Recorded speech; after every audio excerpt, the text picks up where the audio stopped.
Le cycle de l'urée a pour but pour éliminer l'ammoniac, les ions NH4. Avant de commencer, on fait un petit rappel sur la dégradation des acides aminés.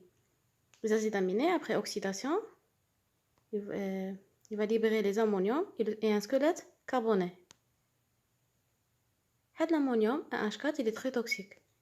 Il va être soit éliminé par excrétion ou urogenèse, le cycle de l'urée, ou être recyclé pour la synthèse d'un autre acide aminé. Et aujourd'hui, on va détailler le cycle de l'urée. Comment va se faire?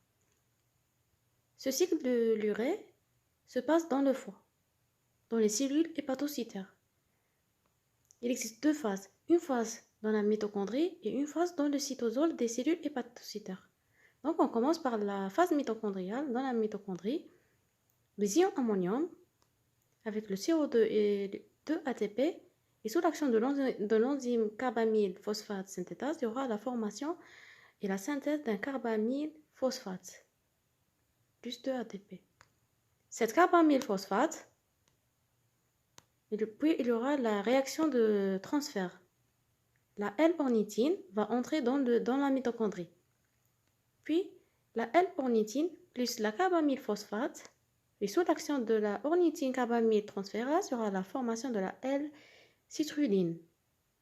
On a 3 ammoniac, cette L-citrulline. Donc dans la mitochondrie, on a la formation d'un carbamyle phosphate, puis la formation de L-citrulline. Et rappelez bien de cette réaction, la L-ornithine plus le carbamyle phosphate. C'est le cycle dans la mitochondrie. Puis, dans le cytosol, la L-citrulline va sortir de la mitochondrie vers le cytosol.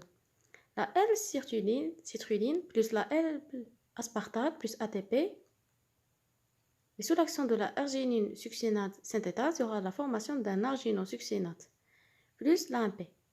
Cette arginosuccinate va subir une action, va être coupée par l'enzyme arginosuccinate lyase. Et on va aboutir à la formation de L-arginine avec la fumarate. Cette fumarate, c'est un intermédiaire de cycle de Krebs. Puis, la L-arginine plus l'H2O et sous l'action de l'arginase, il y aura la formation de l'urée et l'ornithine.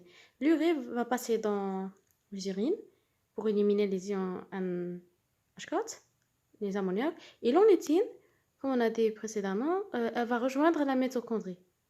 L'ornithine. Elle rejoint la mitochondrie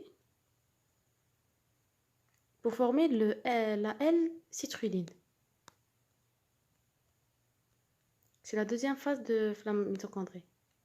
La L-ornithine, le carbamyle phosphate et la L-citrulline. C'est ça le cycle de l'urée. Et à la fin, il aboutit à la formation de l'urée dans le cytoplasme, cytosol. L'urée qui va passer dans les urines.